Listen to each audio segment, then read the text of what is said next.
நான் உங்கள் கார்த்திகா. வரப்போகிற டிசம்பர் 1, 2, 3, 4 ஆகிய 4 நாட்களும் சிவபெருமானுக்கு தொடர்ச்சியாக வழிபாடு செய்யக்கூடிய சிறப்பான நாட்களாக வருதுங்க.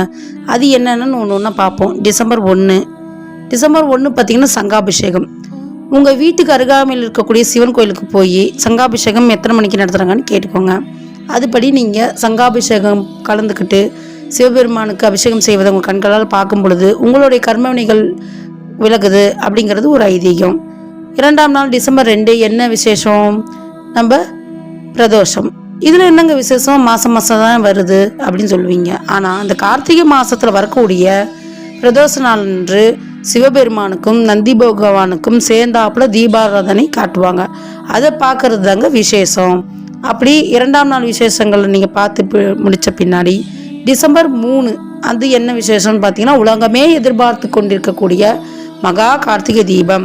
திருவண்ணாமலையில் மகா தீபம் ஏற்றிய பின்னாடி உங்கள் இல்லத்துங்களில் நீங்கள் தீபம் ஏற்றி சிவபெருமானை வழிபடுவதன் மூலம் உங்களுக்கு 3ஆம் நாள் சிறப்பு முடியுதுங்க. அடுத்து 4ஆம் நாள் என்ன சிறப்பு?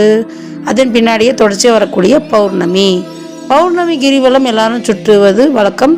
இந்த கார்த்திகை தீபத்தன்னைக்கு மகா தீபத்தை அடுத்து வரக்கூடிய பௌர்ணமி கிரிவலம் மிகவும் சிறப்புங்க. அன்னைக்கு நீங்கள் கிரிவலம் சென்று வந்துட்டு சிவபெருமானிடம் நீங்கள் கேட்கக்கூடிய அனைத்து விஷயங்களும் நிறைவேறும் அப்படிங்கிறது ரொம்பவே விசேஷமான ஒன்று.